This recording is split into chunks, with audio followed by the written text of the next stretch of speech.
Hello friends, मैं प्रतीक्षा राजमाले। आज हम ऑटोमेशन के सिस्टम में ऑटोमेटेड प्रोग्राम को रन करने के लिए सबसे इम्पॉर्टेंट जो ऑपरेशन है वो है काउंटर का ऑपरेशन। तो आज हम काउंटर के बारे में स्टडी करने वाले हैं। लास्ट टाइम के वीडियो में हमने टाइमर के बारे में जाना था कि एग्जैक्टली टाइमर क्या वर्क करता है, कौन कौन से टाइप के टाइमर हम ऑपरेशंस में यूज करते हैं एंड उसका यूज हम प्रोग्रामिंग में कैसे करते हैं हमारे रिक्वायरमेंट के हिसाब से, इसके बारे में हमने डिस्कस किया था। तो चलिए दोस्तों, आज हम काउंटर के बारे में पढ़ेंगे। इंडस्ट्रियल ऑटोमेशन में काउंटर का यूज क्या है ये पहले हम देखेंगे। इंडस्ट्रियल ऑटोमेशन काउंटर का यूज एक पर्टिकुलर लिमिट तक पहुंचने के लिए up counter, down counter and up down functions के लिए यूज किया जाता है। जैसे कि किसी भी इंडस्ट्री में देखते हैं हम कि ऑटोमेशन के वर्क में कन्वेयर बेल्ट यूज किया जाता है। तो ये कंपोनेंट या किसी इक्विपमेंट या किसी भी मूवमेंट को, किसी भी मशीन की मूवमेंट के लिए ये कन्वेयर बेल्ट यूज किया जाता है। अब उस कंपोनेंट की ऑटोमेटिकली मूवमेंट तो होती रहती है, लेकिन अगर हमें ये जानना है कि कितने कंपोनेंट्स या कितने इक्विपमेंट्स या कितने प्रोडक्ट रेडी हुए हैं, बनके वो रेडी हुए या उसको पैक किया गया हमारे सिस्टम में, ये अगर पर्टिकुलर काउंट अगर हमें जानना है तो उसके लिए हमें इजी वे से काउंटर का यूज करके हम उसे काउंट कर सकते हैं। तो चलिए दोस्तों, यहाँ पे हम देख सकते हैं कि काउंटर का एग्जैक्टली क्या है मीनिंग। काउंटर अगर सपोज मानो किसी भी इंडस्ट्रीज में अगर हम काउंटर देखते हैं क्या किसी भी कंपोनेंट को अगर हमें काउंट करना है और एक अराउंड 10 to 20 या 30 अगर इक्विपमेंट है या कंपोनेंट है तो हम इसे इजीली काउंट कर सकते हैं। अगर मोर देन 30 या मोर देन 20 कंपोनेंट है तो उसे काउंट करने के लिए वो थोड़ा सा हार्ड रहता है। तो वो प्रॉब्लम जो है उसे सॉर्ट आउट करके हमें क्या करना है, उसे इजीली हमें क्या करना है, उसे पर्टिकुलर वे से हमें क्या करना है, उसे इम्प्लीमेंट करना है बाय यूजिंग काउंटर। अब काउंटर जो है वो किस लिए यूज किया जाता है, देखिए मैं फॉर एग्जांपल के तौर पे आपको मैं बता देती हूँ। एक चिप्स पैकेट बनाने की एक मैन्युफैक्चरिंग कंपनी है। तो अगर सपोज मुझे वहाँ पे दो रिक्वायरमेंट है। मेरी फर्स्ट रिक्वायरमेंट है कि 2 आवर्स में मुझे चिप्स पैकेट बनाने हैं। मेरी फर्स्ट कंडीशन है, आई रिपीट, मेरी फर्स्ट कंडीशन है कि 2 आवर्स में मुझे चिप्स पैकेट बनाने हैं एंड सेकेंड कंडीशन है कि मुझे 100 पैकेट्स बनाने हैं। ठीक है, मेरी फर्स्ट कंडीशन है 2 आवर्स में मुझे चिप्स पैकेट बनाने हैं एंड सेकेंड कंडीशन है मुझे 100 चिप्स पैकेट बनाने हैं। तो देखिए मेरी पहले कंडीशन में मुझे 2 आवर्स में पैकेट्स बनाने हैं चिप्स पैकेट, मतलब वहाँ पे काउंटर की जरूरत नहीं है। वहाँ पे क्या किया है, टाइमर सेट किया है कि 2 आवर्स में नंबर ऑफ जितने चाहे उतने पैकेट्स हो। यहाँ पे हमें काउंटर की जरूरत नहीं, वहाँ पे सिर्फ हमें क्या चाहिए, टाइमर की जरूरत है। मतलब वहाँ पे हमें टाइम दिया गया है कि 2 आवर्स में हमें इतने चिप्स पैकेट बनाने, कितने ये हमें यहाँ पे रिक्वायर्ड नहीं है। लेकिन सेकंड कंडीशन में हमें क्या बताया गया है कि मुझे 100 चिप्स पैकेट बनाने हैं, लेकिन उसके लिए कुछ टाइम ड्यूरेशन नहीं दिया कि एक 1 आवर में बनाने हैं या 2 आवर्स में बनाने। मुझे सिर्फ इतना कहा गया है कि मुझे 100 चिप्स पैकेट बनाने। तो उस कंडीशन में हम क्या करते हैं, काउंटर का यूज करते हैं। अभी काउंटर जो है कितने कंडीशंस के लिए यूज किए जाते थे ये हम देखेंगे। तो यहाँ पे देखिए दोस्तों, काउंटर के 3 टाइप्स रहते हैं। जैसे कि अलग अलग टाइमर्स के टाइप्स रहते हैं, वैसे ही काउंटर के यहाँ पे 3 टाइप है, up counter, down counter and up down counter. अभी अप काउंटर क्या है, डाउन काउंटर क्या है, यानी अप डाउन काउंटर क्या है, ये मैं हम पहले फंक्शनल ब्लॉक डायग्राम के हिसाब से हम चेक करेंगे। अब जब आप सॉफ्टवेयर पे एक काउंटर ओपन करते हो तो उसका फंक्शनल ब्लॉक डायग्राम जो रहता है वो इस तरह से दिखता है। अब देखिए यहाँ पे दिया है CU मतलब क्या है आपका, अप काउंटर। अब अप काउंटर को ऑन करना है तो उसके लिए आपको क्या करना है, यहाँ पे इनपुट देना है। तो मैंने यहाँ से इनपुट को प्रेस किया तो इसके यहाँ पे इनपुट दिया जाता है। तो CU मतलब आपका है काउंट अप इनपुट, नहीं तो अप काउंटर इनपुट भी हम उसे कह सकते हैं। नेक्स्ट वन है यहाँ पे S मतलब क्या है आपका, set input for up counter. मतलब जो भी कुछ हम वैल्यू देने वाले हैं काउंटर को काउंट करने के लिए, तो उस इनपुट को सेट करने के लिए यहाँ पे क्या किया जाता है, इनपुट दिया जाता है, सेट इनपुट को। नेक्स्ट है यहाँ पे मेरे पास PV मतलब यहाँ पे है प्रीसेट वैल्यू। प्रीसेट वैल्यू मतलब क्या है, एंटर द काउंटर वैल्यू, मतलब जो कि हमें C# जो भी कुछ हमें काउंटर की वैल्यू डालनी है उस फॉर्मेट में हमें देना पड़ता है। C# जो भी आपको कुछ वैल्यू देना है, ये इसका फॉर्मेट है जहाँ पे आप प्रीसेट वैल्यू दे सकते हो। अब प्रीसेट वैल्यू एग्जैक्टली क्या रहती है, सपोज मानो कि मुझे अप काउंटर एक 10 काउंट करना है कि मुझे अब काउंटर का जो काउंट है मुझे 10 काउंट तक करना है, तो आप यहाँ पे प्रीसेट वैल्यू में वो वैल्यू सेट कर सकते हो कि कितना मुझे नंबर ऑफ काउंट करना है। तो यहाँ पे आपको प्रीसेट वैल्यू में वो वैल्यू क्या करनी है, सेट करनी है, जो कि आपका अप काउंटर है, मतलब इंक्रीमेंट बाय 1 होगा। जब आप उसे पल्स देते हो, मतलब आप इनपुट देते हो, अब इनपुट देने के बाद आपका क्या होता है, वो इंक्रीमेंट बाय 1 होता है। जैसे कि 1 काउंट, फिर सेकंड पल्स देने के बाद सेकंड काउंट, थर्ड पल्स देने के बाद थर्ड काउंट, फोर्थ पल्स देने के बाद फोर्थ काउंट, ऐसे काउंट वो आगे इंक्रीमेंट होता चलता है। अब ये काउंट कहाँ तक चलेगा अप काउंटर का, तो 0 to 999 तक आपका अप काउंटर क्या करेगा, काउंट करेगा 0 to 999 तक। तो ये हुआ मेरा प्रीसेट वैल्यू।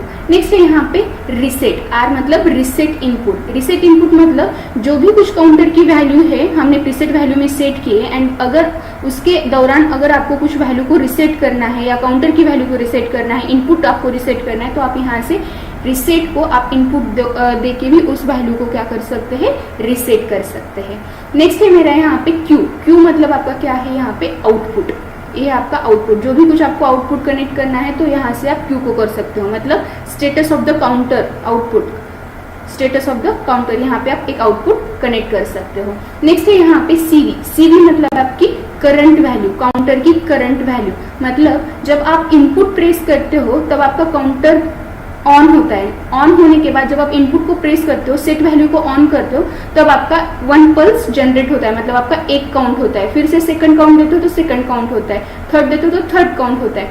मतलब जो भी कुछ आपकी रिसेंट करंट अभी काउंटर की वैल्यू है वो आपकी किस में शो करता है, यहाँ पे सीवी वैल्यू में शो करता है। एंड सपोज मेरी रिक्वायरमेंट है कि मुझे काउंटर का काउंट जो है मुझे 10 काउंट तक ही करना है, जो कि आपने प्रीसेट वैल्यू में 10 सेट किया है, तब जब आपका पीवी मतलब preset value is equal to current value होता है, तब आपका आउटपुट जो है वो ऑन कंडीशन में आता है। मतलब आप करंट वैल्यू जो है सीवी जो है, आप सीवी को एक्यूमुलेटर वैल्यू भी कह सकते हैं, नहीं तो काउंटर की करंट वैल्यू भी आप कह सकते हैं। PV is equal to CV जब आता है तब आपका इनपुट सेट वैल्यू होता है, आउटपुट को वो ऑन करता है। तो ये आपका सीवी। एंड बीसीडी मतलब आप बाइनरी कोडेड में भी वैल्यू दे सकते हैं। तो ये हुआ आपका काउंटर का ब्लॉक डायग्राम।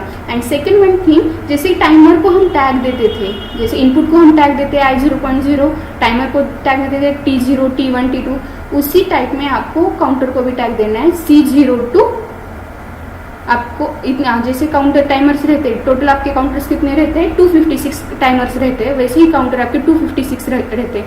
अब 0 to 255 तक आप काउंटर को टैग दे सकते हैं, जैसे कि C0, C1, C2, C3 up to C255 तक आप इस टाइम काउंटर को क्या कर सकते हैं, काउंट सेट कर सकते हैं, काउंट उसे दे सकते हैं। तो ये हुआ आपका काउंटर का फंक्शन। अब ये जो काउंटर है, अब ऐसे यहाँ पे अप काउंटर, यहाँ पे CU मतलब आपका अप काउंटर है, यहाँ पे CD मतलब आपका डाउन काउंटर रहेगा, एंड CSD मतलब आपका अप डाउन काउंटर रहेगा। तो ये जो है हम तीनों आपके सॉफ्टवेयर में कैसे इंप्लीमेंट किए जाते हैं, इसके यहाँ पे सॉफ्टवेयर पे हम देखेंगे। तो अभी मैं सॉफ्टवेयर ओपन करती हूँ, यहाँ पे मैंने ऑलरेडी सॉफ्टवेयर को ओपन किया है। तो अभी यहाँ पे हम देखेंगे कैसे उस काउंटर को यहाँ पे ऑपरेट किया जाता है। तो अब यहाँ पे देख सकते हैं कि राइट साइड में जैसे यहाँ पे टाइमर ऑपरेशन थे, तो यहाँ पे काउंटर ऑपरेशन। अभी काउंटर ऑपरेशन पे आप क्लिक करते हो तो यहाँ पे आपकी ओपन होती है SCU, SCD एंड SCUD, मतलब ये up counter, down counter and up down counter. अभी मैं यहाँ से अप काउंटर लेती हूँ, तो यहाँ पे आपको रंग पे क्लिक करना है, तो यहाँ पे मैंने अप काउंटर को लिया।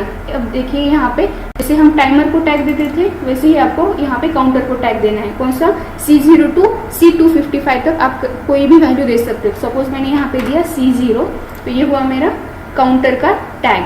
नेक्स्ट है यहाँ पे CU मतलब क्या है आपका, काउंटर अप इनपुट, मतलब आप इस काउंटर को ऑन करने के लिए आपको इनपुट देना है। तो यहाँ से मैंने इनपुट लिया, दैट इज I0.0। नेक्स्ट है यहाँ पे S मतलब क्या है आपका, set input for presetting counter. जो भी आप प्रीसेट वैल्यू में वैल्यू दोगे तो उसे ऑन करने के लिए यहाँ पे आपको इनपुट देना है। तो मैंने यहाँ से फिर से एक इनपुट लिया, इनपुट देने के लिए मैंने फिर से एक अलग टैग लिया I0.1, 0 हमने ऑलरेडी यूज किया है। नेक्स्ट है यहाँ पे PV मतलब प्रीसेट वैल्यू। सपोज मुझे आउटपुट जो है वो 10 काउंट तक ही रखना है, या 10 काउंट को ही मुझे रहने देना है। तो यहाँ पे आप देख सकते हो C#, इसका फॉर्मेट है, जैसे टाइमर का फॉर्मेट था S5T#, तो उसी मैनर में यहाँ पे काउंटर में सी हैश का फॉर्मेट है। तो यहाँ पे जितनी प्रीसेट वैल्यू देनी है आप दे सकते हो। जैसे कि मैंने यहाँ पे देखा, देखिए मैंने यहाँ पे दिया प्रीसेट वैल्यू 10, तो मैंने सी हैश 10 ऐसी वैल्यू दी। नेक्स्ट है यहाँ पे रिसेट।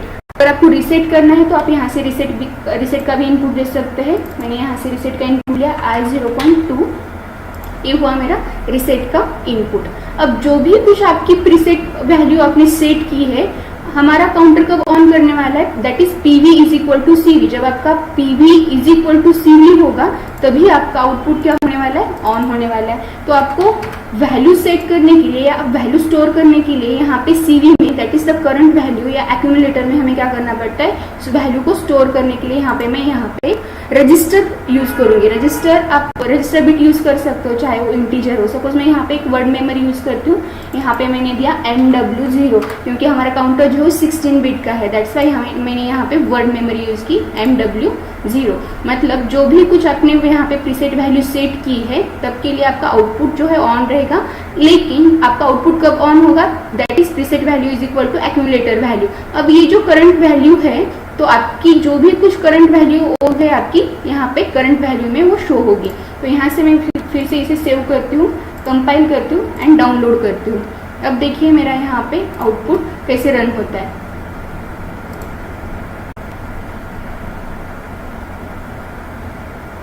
सिमुलेशन की विंडो को मैंने ओपन किया।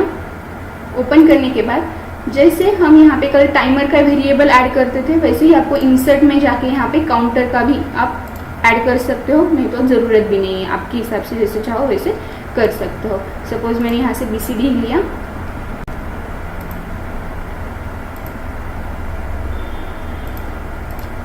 नेक्स्ट अब मैं इसे प्रोग्राम को रन करती हूँ। रन करने के लिए अब देखिए यहाँ पे मेरा BCD ऑलरेडी 25 हो चुका है, तो यहाँ से मैंने 25 नहीं करना, मुझे 25 10 चाहिए, ठीक है।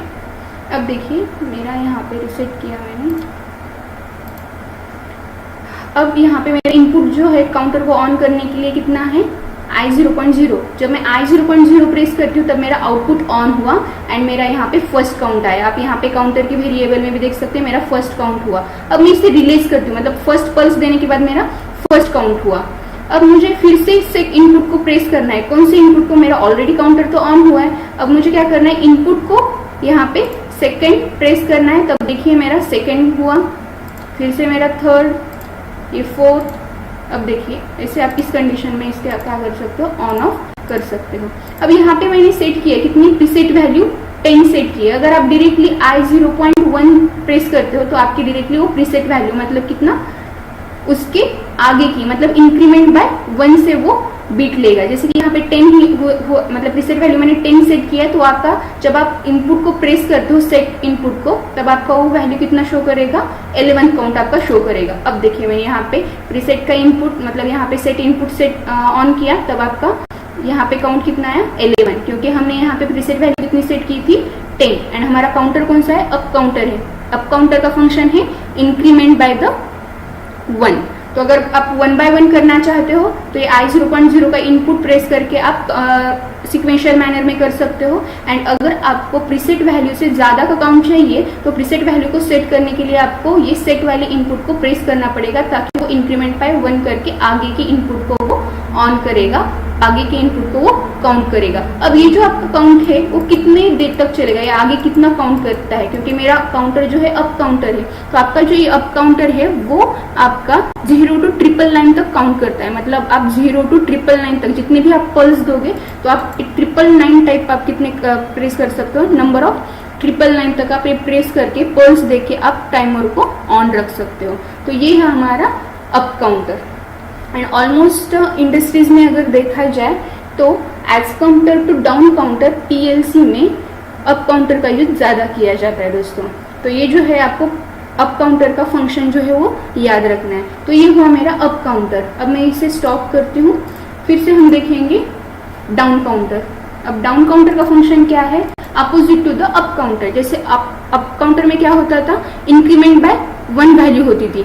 अब यहाँ पे डाउन काउंटर में क्या होगा, डिक्रीमेंट बाय 1। मतलब अगर आपने प्रीसेट वैल्यू 10 सेट किए तो आपका 10 से वो डिक्रीमेंट बाय 1 करेगा। जैसे कि अगर आपने 10 सेट किया तो 9, 8, 7, 6, 5 ऐसे वो काउंट करेगा। तब यहाँ से भी आप ले सकते हो डाउन काउंटर, नहीं तो मैं यहाँ से डायरेक्टली चेंज करती हूँ। यहाँ से मैंने डाउन काउंटर लिया। अब यहाँ से डाउन काउंटर लेने के बाद देखिए यहाँ पे मैंने सेट किया, सेव किया, कंपाइल किया एंड डाउनलोड किया। इनपुट मैंने वही रखे हैं, प्रीसेट वैल्यू वही रखी है, CV एक्यूमुलेटर वैल्यू भी वही रखी है। अब यहाँ पे मैं रन करने के बाद, अब देखिए मैंने यहाँ से रन किया। रन करने के बाद अब मेरा यहाँ पे मैंने वैल्यू कितना दिया है, 15 दिया है। अब जितनी भी यहाँ पे BCD वैल्यू दोगे उतना वो सेट होगा। सपोज मैंने 10 दिया तो यहाँ पे देखिए आपकी एक्यूमुलेटर में कितनी वैल्यू आई, 10 वैल्यू आई। प्रीसेट वैल्यू जितनी आपने सेट की उतनी 10 वैल्यू आई। अब आपको क्या करना है, पल्स देने हैं। कौन से पल्स देने हैं, जब मैं इनपुट को प्रेस करूंगी तब देखिए मेरा वो डिक्रीमेंट बाय 1 होगा। 10 सेट किया था मैंने, 10 के बाद अब मैंने पल्स दिया तो वो हुआ 9। अगेन मैं इसे निकाल के सेकंड पल्स देती हूँ तो वो हुआ 8, 7, 6 ऐसे डिक्रीमेंट बाय वो 1 करेगा। एंड फिर जब आपका काउंट खत्म होगा, 0 होगा, तब आपके आउटपुट को वो फिर से ऑफ करेगा। मतलब जितने भी आप प्रीसेट वैल्यू में काउंट देते हो वो as equal to current value, मतलब एक्यूमुलेटर वैल्यू से इक्वल होते हैं, तभी आपका आउटपुट जो है वो ऑन कंडीशन में रहता है, ऑन स्टेट में रहता है, एंड अदर कंडीशन में वो रेस्ट ऑफ रहता है। तो ये हुआ आपका डाउन काउंटर। फिर से मैं इसे ऑफ करती हूँ। एंड नेक्स्ट है मेरा यहाँ पे up down counter. Up down counter मतलब यहाँ पे आप एक ही फंक्शन, एक ही काउंटर में दोनों फंक्शन का यूज कर सकते हैं, जैसे कि up counter and down counter दोनों का भी यूज कर सकते हैं। सिर्फ यहाँ पे 2 पिन्स यहाँ पे ऐड होती है। यहाँ पे ऑलरेडी फर्स्ट पिन तो रहती है अप काउंटर की, यहाँ पे आपको सिर्फ एक काउंटर का, एक डाउन काउंटर का यहाँ पे एक इनपुट ऑन होता है। तो यहाँ से मैंने फिर से एक इनपुट दिया, दैट इज I0.3। I0.3 यहाँ पे मैंने इनपुट दिया है। सेम वही टैग रखती हूँ। यहाँ से मैंने सेव किया, कंपाइल किया, डाउनलोड किया। अब इसे सेट रिसेट कैसे करना है देखिए, क्योंकि वह आप जब सप्लाई देते हो तब आपका आउटपुट जो है वो ऑन होता है। मतलब आप सेट देते हो तो इंक्रीमेंट बाय 1 करेगा, एंड अगर आपको डिक्रीमेंट करना है तो पहले आपको रिसेट करना पड़ेगा, एंड रिसेट करके फिर आपको क्या करना है, उस वैल्यू को डिक्रीमेंट करना है। तो फिर से मैं यहाँ से सेव करके अब उसे रन करती हूँ। रन करने के बाद देखिए अब मैंने रन किया। यहाँ से मैंने इनपुट अब कौन सा दिया है, यहाँ पे काउंटर को सेट करने के लिए I0.0 है। जब मैं काउंटर को ऑन करती हूँ तब देखिए मेरा आउटपुट ऑन हुआ। अब मेरा फंक्शन है, एक ही फंक्शन में हमारे 2 काउंटर वर्क करने वाले हैं, यहाँ पे up counter and down counter. अब up counter and down counter क्या वर्क करेंगे, हमारे प्रीसेट वैल्यू मैंने कितनी सेट की है, यहाँ पे 10 की है। अब जब मैं अप काउंटर का इनपुट प्रेस करती हूँ, अप काउंटर का इनपुट कौन सा है, मेरा I0.0। अब देखिए मेरा फर्स्ट काउंट तो ऑलरेडी हुआ है, क्योंकि काउंटर के लिए, अप काउंटर के लिए मैंने I0.0 दिया है, मतलब एक पल्स दिया है। जब मैं उसे सेकंड पल्स देती हूँ तो मेरा एक सेकंड होता है, थर्ड, जैसे जैसे आप इंक्रीमेंट बाय 1 करते हो, आप पल्स देते हो तो आपका इंक्रीमेंट बाय वो 1 होता है। तो ये हुआ आपका इंक्रीमेंट बाय 1।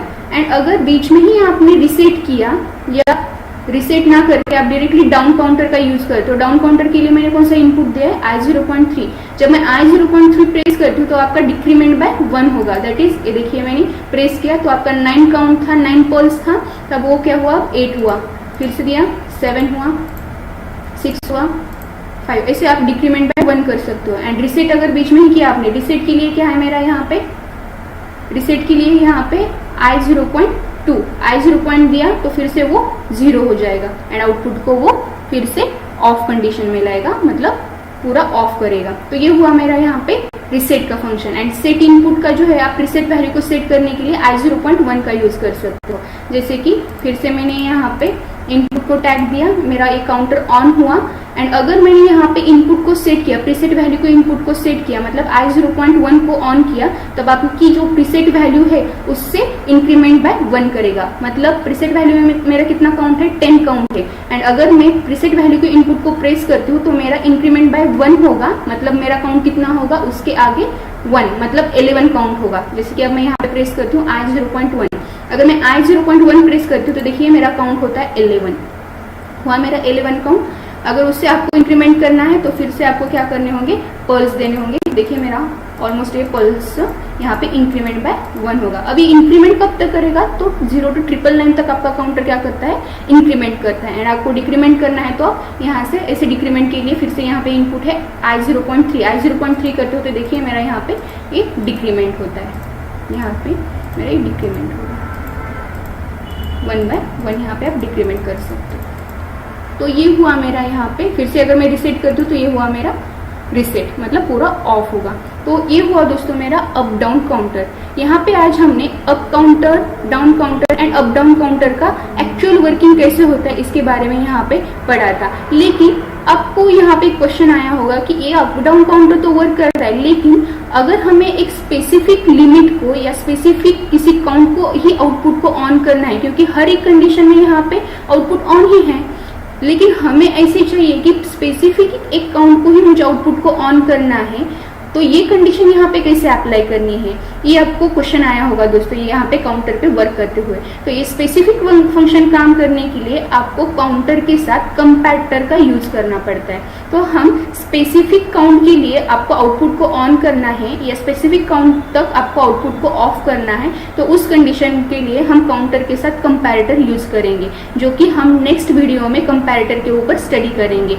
इनपुट देके काउंटर का यूज करके हम स्पेसिफिक पर्टिकुलर टाइम स्लॉट को या पर्टिकुलर काउंट को हमें काउंटर का यूज करके हमें ऑन कैसे करना है एंड ऑफ करना है कैसे, ये हम यहाँ पे नेक्स्ट वीडियो में देखेंगे। सो आज का वीडियो आपको समझ में आया होगा। इसमें हमने बेसिक जो काउंटर से up counter, down counter and up down counter इसके बारे में पढ़ा है, जो कि इंडस्ट्रियल ऑटोमेशन में इसका यूज कैसे किया जाता है। अभी मैंने आपको एक एग्जाम्पल दिया था कि अगर एक फूड प्रोसेसिंग प्लांट या चिप्स पैकेट की मैन्युफैक्चरिंग की कंपनी है, वहाँ पे अगर हमें टाइमिंग का अगर रिक्वायरमेंट है तो वहाँ पे हम टाइमर यूज करेंगे। लेकिन अगर हमें काउंटर का दिया है रिक्वायरमेंट कि वो मेरे एक 100 पैकेट्स होनी चाहिए, तो वहाँ पे हमें टाइमर की जरूरत नहीं, वहाँ पे हमें सिर्फ क्या लगना चाहिए, यहाँ पे काउंटर, जो कि आपका अप काउंटर यहाँ पे आप यूज करो कि मेरे 100 काउंट्स होने तक, 100 पैकेट्स होने तक मेरी सिस्टम क्या होगी, ऑन ही रहेगी। एंड जब मेरे 100 पैकेट्स बनेंगे तब मेरी सिस्टम ऑटोमेटिकली ऑफ होगी। अब 100 के बाद मेरा आउटपुट जो है वो ऑफ होगा, मतलब सिस्टम को वो रन नहीं करेगा, वो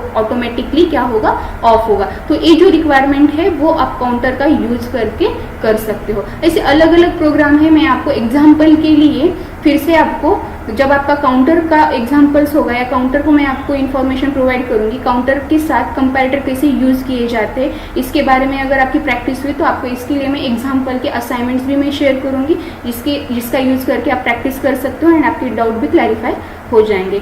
so thank you so much.